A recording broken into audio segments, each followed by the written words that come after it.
With what we've seen with Aaron Rodgers and the Packers, they're just sort of Unbelievable. hanging around. And I think they're unbelievable. yeah, I really do.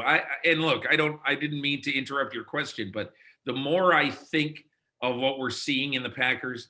So Dan, I had an item in my column this morning about how, I was like so many people this off season, all right?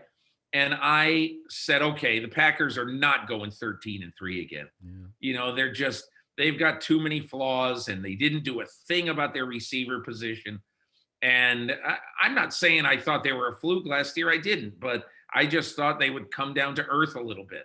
So now they're on track to have the exact same record as last year. And here's the amazing thing that I wrote in my column, that if you look at since Matt LaFleur walked onto campus in Green Bay, regular season and postseason, best records in football, Andy Reid 27-5, Matt LaFleur 24-7.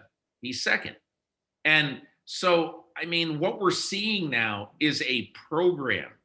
And as long as Aaron Rodgers is there, he's just the magic man.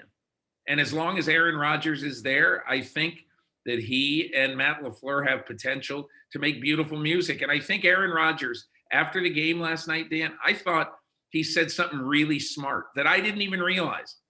I didn't know that since he's been there, they've never had home field through the playoffs.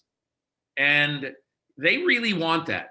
Fans or no fans, they want teams coming in to Green Bay on January 17th and on January 24th.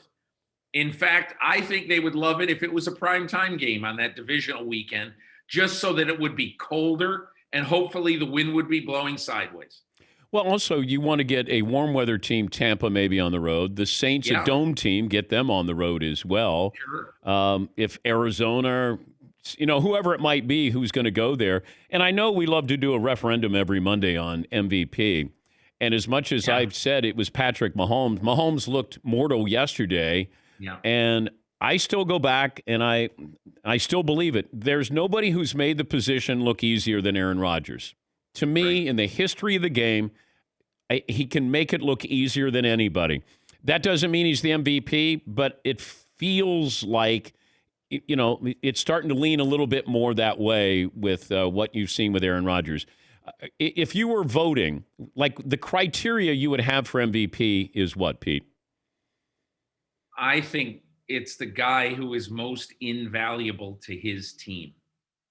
That's what I think it is. That's what the most valuable player says to me.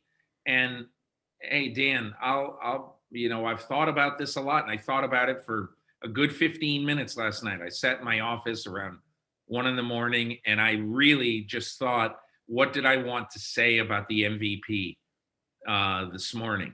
Because we're getting to the point where you're going to have to make a decision 3 weeks from now.